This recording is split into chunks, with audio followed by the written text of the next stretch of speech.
Sir आज 30वां दिन हो गया, ठीक है, हंगर स्ट्राइक को। सर इतना टाइम लग रहा है, सर क्या लगता है कि इतना टाइम क्यों लगा और क्यों, कौन जिम्मेदार है इसके लिए? सबसे पहले तो आपका और आपके चैनल का बहुत बहुत धन्यवाद। सबसे पहली बात तो यही है कि अभी तक हम भी इस नतीजे पर नहीं पहुंचे कि ये समय क्यों लग रहा है, क्योंकि पिछले 30 साल की सेवा इन लोगों को अभी भी कम लग रही है। ऐसा क्या कारण है, ऐसा क्या टेक्निकल इशू है जो 30 साल में भी जो सॉल्व नहीं हो पाया? मुझे तो कुछ लगता नहीं कि जो कोई ऐसा टेक्निकल इशू है, क्योंकि आप समझ सकते हैं 30 साल का टाइम पीरियड कोई कम नहीं है। सिर्फ और सिर्फ इनकी मंशा और इनकी सोच पर डिपेंड करता है। किसी भी चीज को करने की इच्छा होती है तो आदमी सब कुछ हो सकता है। मैं कहता हूँ हमारे बीच में ऐसा नहीं है कि हम लोग पढ़े लिखे नहीं है, सारे मैट्रिक से ऊपर हैं, ग्रेजुएट भी हैं, पोस्ट ग्रेजुएट भी हैं, डिप्लोमा डिग्री वाले भी हैं। मैं कहता हूँ हमारे बीच से साथियों को एक हफ्ते के लिए जो कुर्सी पर बिठा दो, देखते हैं काम होता है कि नहीं होता है। तो ये कहाँ दिक्कत है? ये सिर्फ सोच पर दिक्कत है। वो लोग नहीं चाहते कि किसी भी तरीके से मजदूर को, कर्मचारी को कुछ दिया जाए। वो लोग ऐसे सोच ही नहीं रखते हैं कि कुछ देने के लायक। ये आपका मतलब मेन कहना है ना सर? मंशा यदि सोच होती, हाँ भाई जी मैं वही जो जो पहला दिन बैठे थे उसी टाइम सर एक्शन होता, हो जाना चाहिए था ना। हाँ यही आदमी आज 30 दिन के बाद भी या 30 साल के बाद भी आदमी ये कह रहा है कि हम आपके बारे में सोच रहे हैं, तो आप उस व्यक्ति की मानसिकता को, उस अधिकारी, उस नेतागण की मानसिकता को अच्छी तरह से समझ सकते हैं कि उसकी मानसिकता किस तरीके की है। और सर आपको नहीं लगता जो जितने भी फेस्टिवल थे, चाहे छठ हो चाहे दिवाली हो, वो सारा सर यहीं पे गुजर गया इसी स्थिति पे? मुझे तो अब ये लगने लगा है, अभी तक शायद हम जो सोच रहे थे ये कहीं ना कहीं हमारे दिमाग का भ्रम था। एक फेस्टिवल जो है गरीब आदमी का भी होता है, लेकिन अब इतने साल के टाइम पीरियड में सिर्फ यही देखने को आया है कि जो भी फेस्टिवल है, जो भी त्योहार है, वो सिर्फ और सिर्फ पैसे वालों के लिए होते हैं। गरीब आदमी का कोई फेस्टिवल नहीं है। गरीब आदमी का फेस्टिवल होता तो ये लोग इतने दिन से हैं, इनको भी भगवान भी जो ना, कम से कम इतने समय में भगवान श्री राम का वनवास 14 साल में खत्म हो गया, हमें तो 28 से भी ऊपर हो गए। तो कहीं ना कहीं जो है आप समझ सकते हो, जब भगवान भी अपने जो है भक्त को और उसकी परीक्षा लेकर भी उसको जो है, तो हमारी और कितनी परीक्षा लेंगे और हमारे से कितनी जो चीज़ें जो मतलब वो रखना चाहते हैं।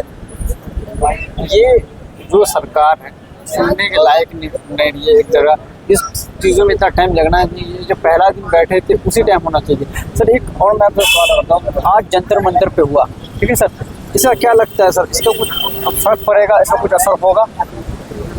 देखो भाई जी, बात वही आ रही है कि फर्क यदि मानसिक रूप से जो है आदमी सोचा जाएगा तो फर्क बहुत कुछ पड़ता है, और राजनीतिक दृष्टिकोण से देखा जाए तो इन्हें कोई फर्क नहीं पड़ता। कोई फर्क नहीं पड़ता? नहीं, कोई फर्क नहीं पड़ता। क्या मैं आपके माध्यम से कहना चाहता हूँ, एक जो ये 30 दिन से यहाँ कर्मचारी रोड पर बैठा है, हाँ, तो क्या इसकी सूचना हमारे गृह मंत्री जी को नहीं है? हमने प्रोटेस्ट करने, हमारा 29 सितंबर से प्रोटेस्ट हुआ जी, उससे हमने 20 दिन पहले हमने जो लेटर दिया, हाँ, वो लेटर हमने अपने जो है गृह मंत्रालय को भी दिया। हाँ, तो क्या उनके संज्ञान में नहीं है ये? क्या उनकी जानकारी में नहीं है ये चीज? यहाँ जो 1 महीने से ऊपर ये कर्मचारी बैठा है तो उनके संज्ञान में ये चीज नहीं है। यदि वो संज्ञान लेते तो ये 1 महीना जो नहीं निकलता, जो कि मोस्ट इम्पोर्टेड महीना था, चाहे जनता के नजरिए से देखा जाए, चाहे कर्मचारी के नजरिए से देखा जाए, या आधिकारिक नजरिए से देखा जाए। ये तीनों के लिए बहुत ही इम्पोर्टेड जो समय था, जो सरकार ने इस कर्मचारी को यहाँ सिर्फ और सिर्फ यातना देने के लिए रोड पे बिठा रखा है, टॉर्चर करने के लिए, मेंटली टॉर्चर करने के लिए रोड पर छोड़ रखा है। कोई संज्ञान नहीं लिया जा रहा, कोई भी ठोस बातें नहीं की जा रही, सिर्फ और सिर्फ घुमाने की जो है बातें करी जा रही है। आज भी वो इतना संवेदनशील नहीं है, आज भी नहीं। 1 महीने के बाद भी किसी जो ठोस नतीजों पर पहुंचा जाए, किसी ठोस चीज को लेकर संज्ञान में और उनको जो बारे में विचार किया जाए। हवाई बातें करने से पेट नहीं भरता, पेट भरता है रोटी से, और रोटी पैसे से आती है। सर आपको क्या लगता है इस स्थिति का सबसे बड़ा जिम्मेदार कौन है? ये शासन प्रशासन है और कौन है? सर शासन प्रशासन में दिल्ली गवर्नमेंट को सबसे ज्यादा मानते हो, सेंटर से कोई सपोर्ट नहीं, कौन लगता है सबसे ज्यादा कौन जिम्मेदार है? नहीं, मैं न दिल्ली गवर्नमेंट को मानता हूँ और न मैं सेंट्रल गवर्नमेंट को मानता हूँ। मैं तो अपने निगम को मानता हूँ। ये निगम हमारे निगम के आला अधिकारी और निगम के नेतागण, जब हम नौकरी जो है एमसीडी की कर रहे हैं, तो हम जो दूसरे के दरवाजे पे मांगने क्यों जाएंगे? दूसरे के दरवाजे पे क्यों जाएंगे? क्यों हम दिल्ली सरकार से जो कहेंगे या हम सेंट्रल गवर्नमेंट से कहेंगे?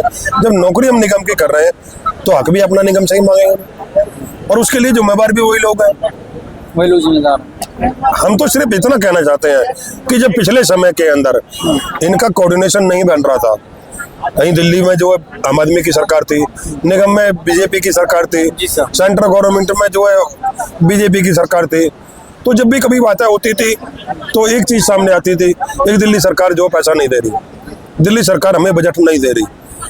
तो सिर्फ मेरा जो कहने का मतलब है, एक आज 4 इंजन की सरकार है।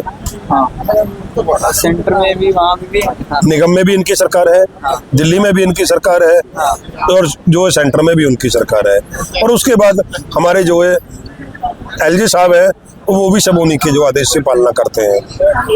तो अब तो प्रॉब्लम नहीं होनी चाहिए, अब तो कोई दिक्कत नहीं होनी चाहिए, तो अब दिक्कत क्यों?